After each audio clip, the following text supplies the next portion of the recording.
Kanalımdan ve mutfağımdan herkese merhabalar. Bugün farklı bir helva tarifi vermek istiyorum sizlere. Un kurabiyesi lezzetinde uzun süre bayatlamayan şahane bir helva tarifidir. Yapımı diğer helvalardan farklı olan bu tarifi videoyu sonuna kadar izlemenizi tavsiye ederim. Hiç bekletmeden direkt tarifimize başlayalım. Uygun bir tencere ocağa alınır, altı açılır. 250 gram tereyağı eklenir tencereye. Bir kahve fincanı sıvı yağ alınır. Birlikte yağın erimesi beklenir. Yağ eridikten sonra 5 dakika yağın ısınması sağlanır. Yağı yakmadan ısıtmaya dikkat edelim. Bu püf noktası önemlidir. Yağ ısındıktan sonra üzerine 4 su bardağı elenmiş unumuzu ekleyelim. Un ve yağ karışana kadar hızlı karıştıralım.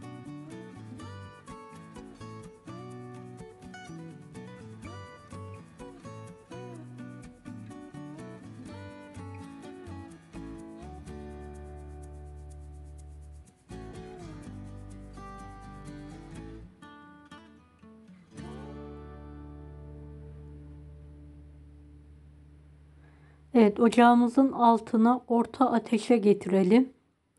Sürekli karıştırarak 30 dakika orta ateşle rengi ve kokusu çıkana kadar sabırla kavurmaya devam edelim.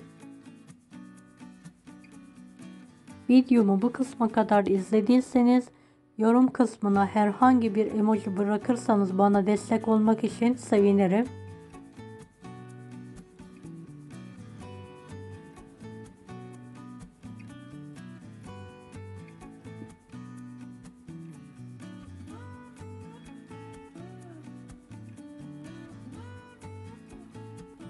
Evet, yağım artık kıvam almaya başladı, yavaş yavaş eridi. Gördüğünüz gibi karıştırması daha kolaylaştı.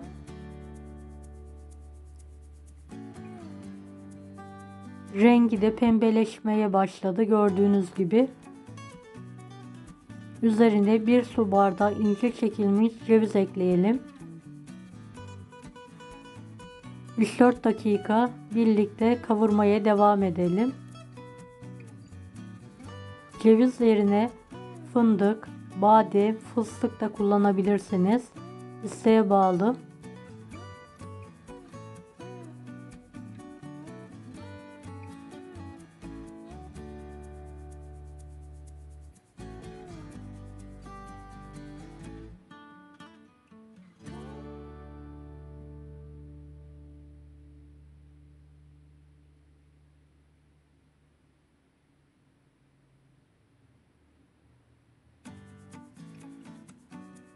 Unum iyice de yumuşadı gördüğünüz gibi.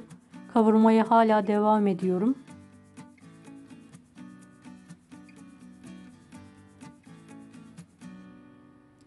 Rengi istediğim renk alana kadar kavurulacak.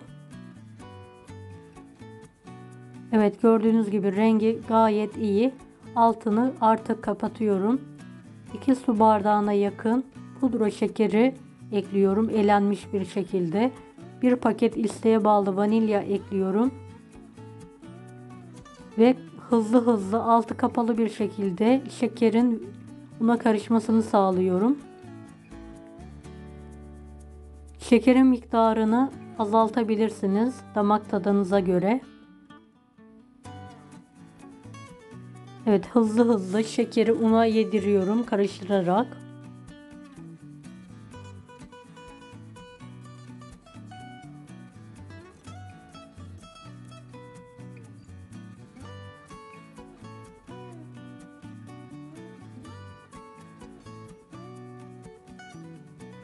...20'ye 20 ölçülerinde tepsiye fırın kağıdı serelim. Üzerine un helvasını alalım.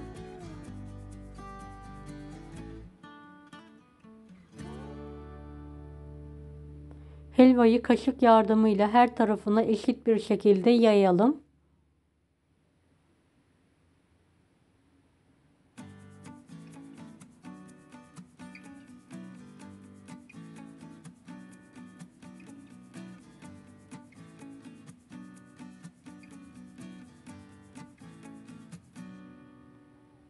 Evet, yaydıktan sonra iyicene bastıralım.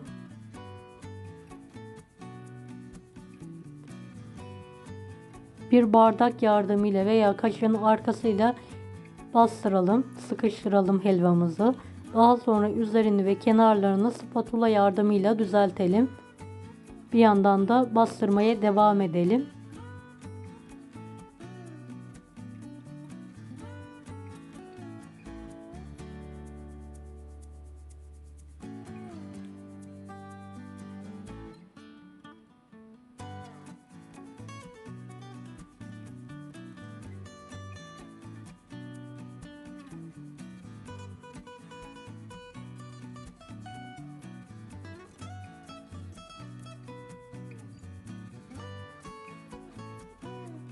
İsterseniz bir bardağın arkasıyla da helvanızı sıkıştırabilirsiniz. Benim yaptığım gibi.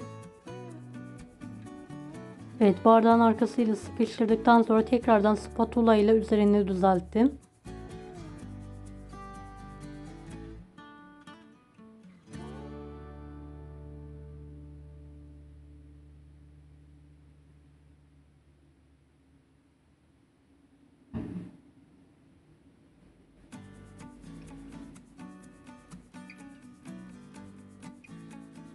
Evet, helvamızı ılımaya bırakalım artık.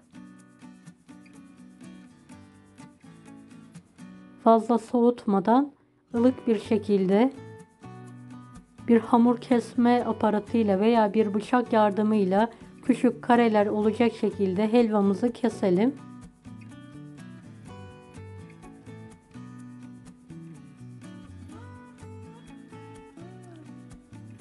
Böyle tek lokmalık yaparsanız yemesi daha kolay olacaktır.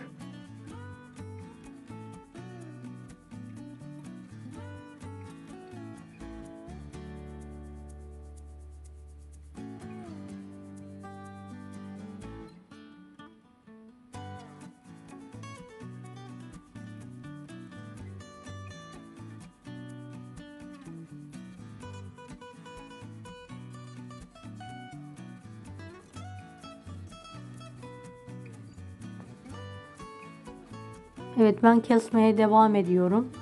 Minik kareler olacak şekilde.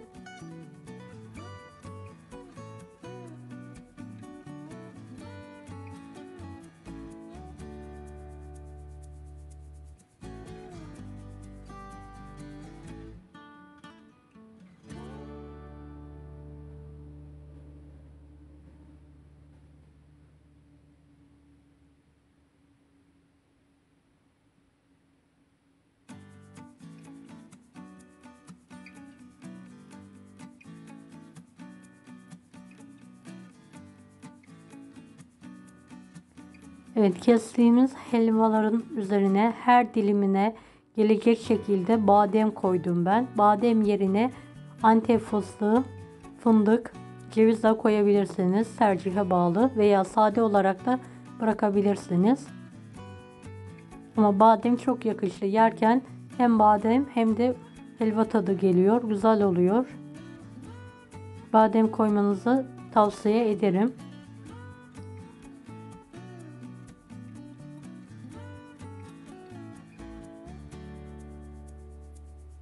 Evet, helvamı artık soğumaya bırakıyorum. Evet, helvamı tepsiden çıkardım.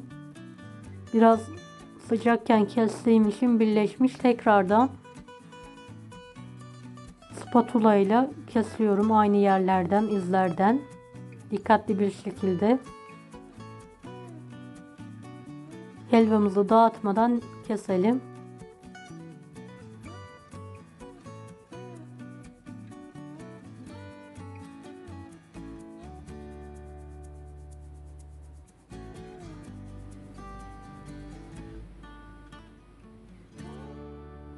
Bu helvayı kavanozlarda bir ay kadar uzun bir süre hiç bayatlamadan muhafaza edebilirsiniz. Evet, ben servis tabağına diziyorum helvalarımı aralıklı bir şekilde.